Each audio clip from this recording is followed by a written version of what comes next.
Whoa, whoa, whoa, whoa, whoa, whoa, whoa,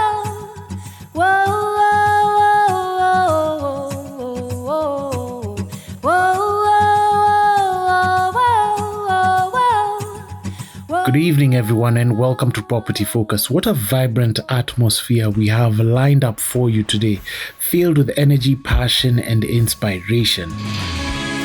Welcome to the Women in Real Estate event, affectionately abbreviated as WIRE, where these ladies got together under the theme colors purple and gold, a powerful combination symbolizing ambition and luxury.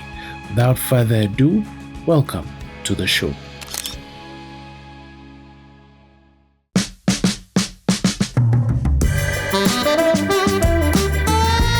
Today is International Women's Day. I'm looking to helping and supporting women and asking each other, we hold hands so that we can accelerate together and win together. A women's world is a national world. On this day, we were honored to have some remarkable guests, most notably the guest of honor, Martha Karua, an esteemed lawyer and fierce advocate for women's rights. Martha Karua has dedicated her career to empowering women to claim their spaces, and she had a powerful message. We will have to sit down, work, conspire, keep plotting and planning to occupy the spaces that we deserve.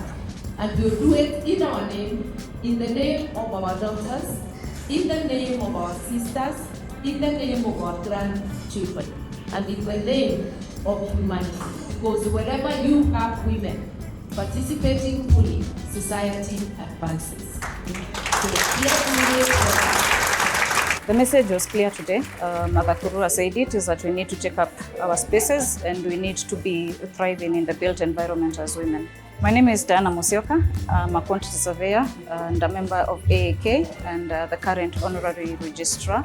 And the current experiences I'm having being the registrar is that we're able to bring people together, and I would want women to take advantage of it because this is where we bring high-profile members of the built environment to be able to interact with, to network with, and to learn from. So happy Women's Day. I just came upon this profession. Honestly, it was very new at the time. I could have been maybe in the 6th class then. But what I always knew is that I love the environment. I wanted to be in a space where I'm conserving the environment. And landscape architecture just gave that opportunity to blend the construction industry and bring it closer to nature, so to speak. So that's how I found myself here. The real challenge hits you when you get out of campus and you're out there, you have expectations to get a job immediately. So I was fortunate enough to have a job. I was actually sourced from campus, so that really helped. But then again, this was a contract job, so you're out there again and you're trying to find your way as a young professional. So there was a bit of challenge there, just looking at what can I do?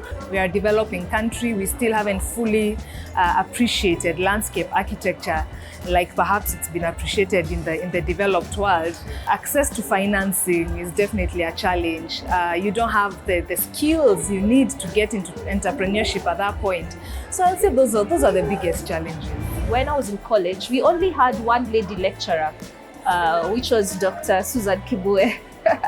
So being back in the university is very refreshing for me, and where I get to inspire the next generation of industry players, especially young ladies. So I would like to encourage more young ladies to get into the industry. I have also served in AAK. I was a construction project manager's vice chair for about 4 years. And again, I would also want to encourage young ladies to also get into leadership, especially those who are getting into the industry when they're young. There might be a lot of perception that women are not good in this industry, but we are the most forward-thinking and hardworking. We are also very honest. And so please bring your businesses to us. On the panels, we had industry experts diving into key issues within the construction space, sharing insights and strategies on how women can accelerate their actions. The focus was on empowerment, collaboration, and actionable steps women can take to uplift one another.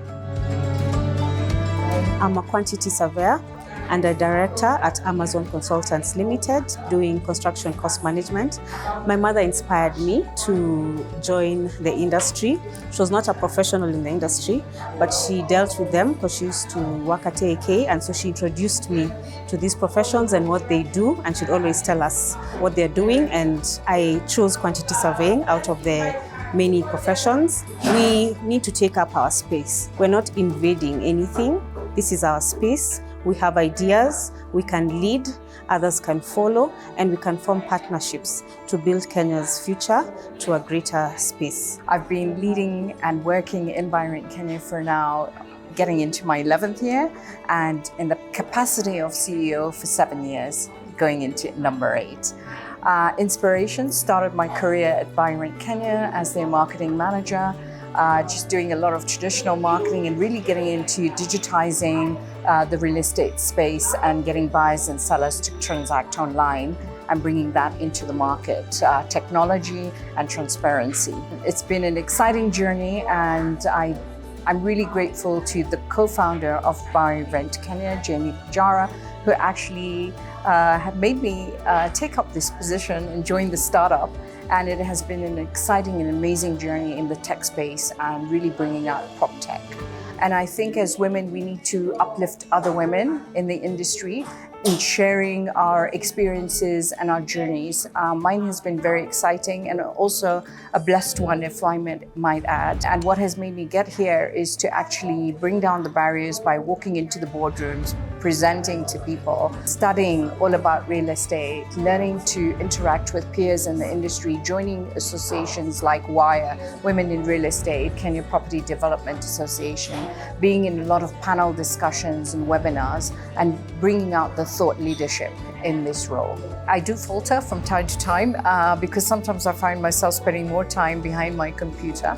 But if you'd ask me what my work-life balance is, to sometimes take a walk with my hiking group, a young group of ladies that used to work with me, we're colleagues that come together to walk at Karura Forest. It gives me time to digest from the week and just get stress-free. I do like to meditate because I'm here in this capacity also, not just with a little bit of luck and bringing my expertise, but also having a spiritual life together. As a woman in the construction industry, women face several unique challenges, especially being a male-dominated industry. But we are lucky because we've had several women who've been able to break the glass ceilings for us, several women that have come before us and been able to make our way better in the industry. AAK has been a trailblazer in that. We've had 3 women presidents in the past. Just to mention them, we've had architect Emma Miloyo, we've had architect Mugure Njendu, and currently we have architect Florence Nyole. And they have been very instrumental in even shaping policy within the construction industry. So I believe we are yet to get there, but with such kind of support, we will be able to achieve much better. One person who has inspired me in this professional journey is planner Mildred Ambani. She's an urban planner. She's done so much for herself, and I look up to her because I've seen her grow from undergraduate. Now she's completing her PhD. She's doing amazing things in the GIS space and spatial planning industry. So I'll be really looking forward to seeing even more that she can accomplish. I have been in this real estate industry for a long time, but as an urban and regional planner and also a GIS expert. GIS is Geographical Information Systems. When I was studying as a planner, we were very few women in class, or very few ladies in class. Actually, a class of 42, 5 were ladies, the rest were male. But as of now, as I continue teaching, I have so many, it's like half-half. However, the female are still down there. They are not standing out. They are not occupying their space in the real estate world. They are still a bit timid, and that's the gospel we are now preaching, that we need to get out of that and occupy these unoccupied mansions where the female gender should now be thriving. Okay, we're going to take a short commercial break to hear from our sponsors. When we're back, we've got more on what happened at this event. Stay tuned. Happy International Women's Day. Accelerate the action. Yay.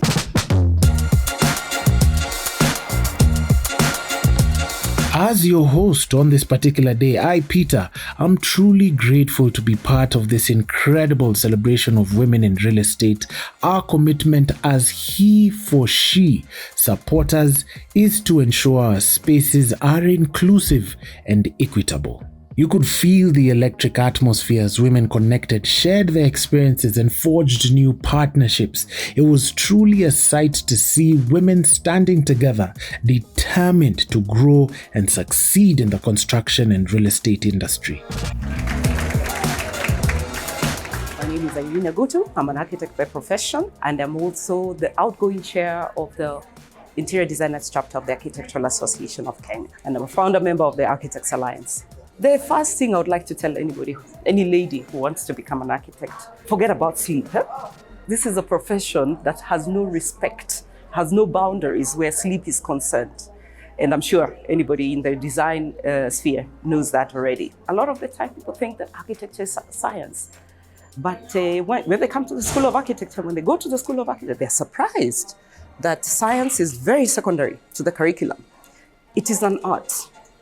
And why does this make you as a woman a better architect? And now I will be outrightly biased. Women make better architects because we are very creative in mind. We adapt very quickly from the scientific side of the curriculum to the artistic side. I noticed throughout my years in the university that men struggled. Men struggled with the shift because they believe in the hard. We soften this thing. So what I would advise any lady who wants to be an architect, go for it. You'll be a very good architect. Now, the Architectural Association of Kenya, I'll give a brief background, was established in 1968. It's an association that has been there for ages. Traditionally, it was dominated by the male gender because the industry was dominated by men at the time, but that is changing. So right now in the Architectural Association of Kenya, there's a lot of room for women. In fact, AAK is very committed to the professional development of women, not just in architecture itself, but in all the 8 built environment professions that are cut across, because AAK has got 8 chapters. So AAK is committed to the development of all these 8 chapters. Not biased in any way, but AAK makes it very conducive for the development of women. How do we do this? At AAK, like for instance, I am the outgoing chair of the Interior Designers chapter. It's 2 years old. And I was actually the founder of the chapter. I'm a woman. AAK gave me that opportunity to lead a new chapter from its growth to where it is right now. My name is Violet Triungu Moshiri, and I'm one of the co-founders of WIRE, Women in Real Estate. I'm also the founder of a marketing communications creative agency called Terracotta Moon, and we're 15 years old this year. I have been in this space of the built environment because, number one, I live in a house. My generation enjoyed Nairobi. I don't see that happening for my son. We were able to run around. It was safe.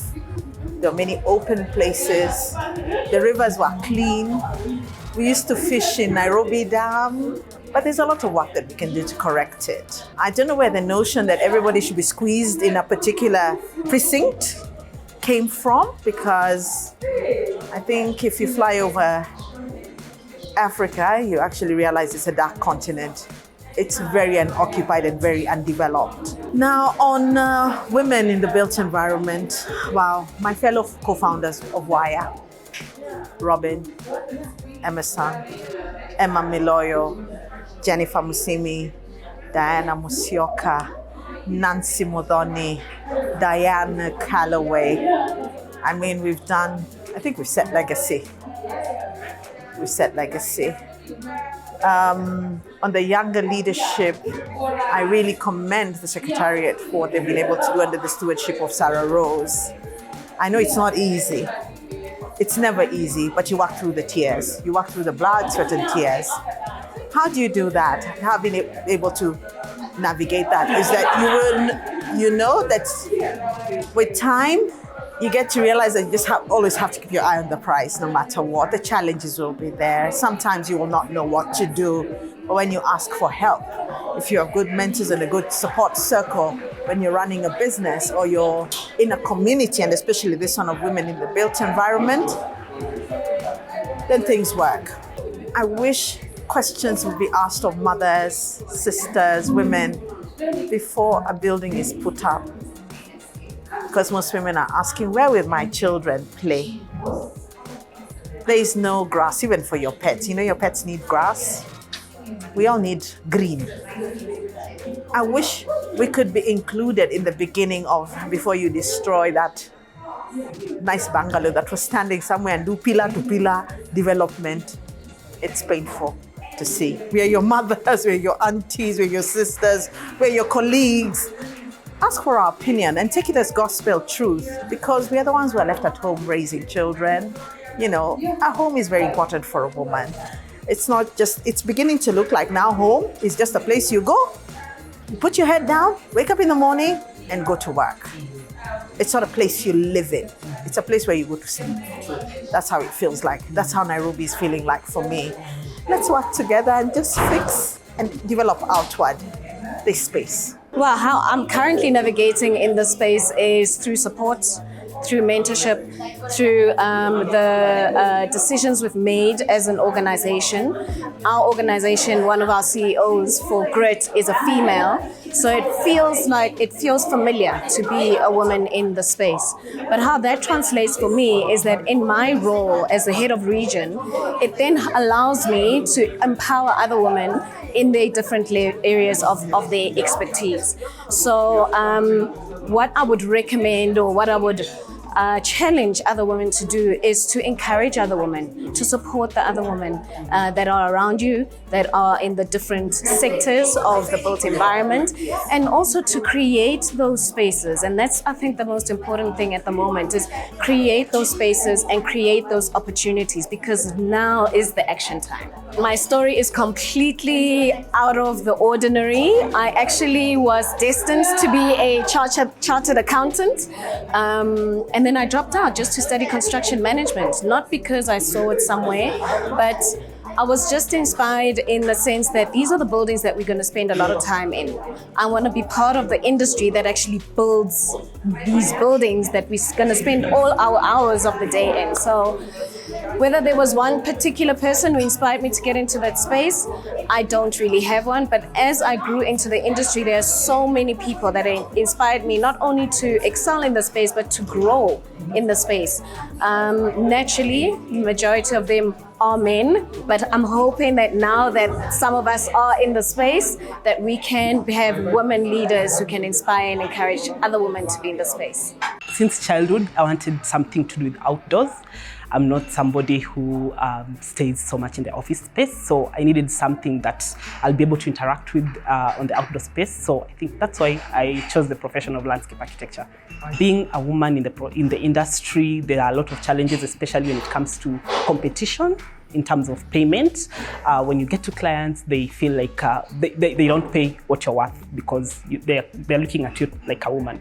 But the fact that the profession is growing, and as people in the industry, we are trying to find our way into it and to make people know that even women can be able to do what men do in the male-dominated profession. Interestingly enough, I married an architect, so we ran a practice together called Icon Concepts. It is both in Kenya and in Rwanda, so we do find a way of balancing each other. He's a very good support system. We have 3 sons who, in fact, the first one is in Form 4. So we do find a way of balancing each other. When you have a good support system back home, either from friends, from relatives, and a good partner, life becomes so much easier in this industry. To the women out there, own your space. You've got what it takes. Never be shy of being true to yourself, and actually go for it. There's so much to learn. There's a lot of strategies outside. There's a lot of skill sets, and really create your own space and be a voice for other women. Because if I can lift you, you'll be able to lift someone else. Today I'm celebrating every woman, wherever this woman is. whatever age, whatever space they are in. Let them keep taking up that space, like we've been told by Honorable Martha Karua. Take it and empower another woman. I'd like to wish all the women in the world a happy International Women's Day, considering the theme of accelerating action. As women, let's take our space, especially women in the construction industry. Happy International Women's Day. It's time to accelerate action. Been great interacting and networking with great women of impact in the community at large and in the built industry. So well done, Wire, and we look forward to more events in the near future. In closing, if you think this is just talk, think again. These ladies are here to take action, to grow our community and to make strides in the construction space. Let's continue this momentum and support each other in every endeavor. Thank you all for being a part of this remarkable evening with Wire. Together, we will accelerate action and carve our paths in an industry that belongs to us all. Till then, we look forward to seeing how we can continue to uplift and empower one another. This has been Property Focus. My name is Peter Ngigi. Happy International Women's Day. Accelerate the action.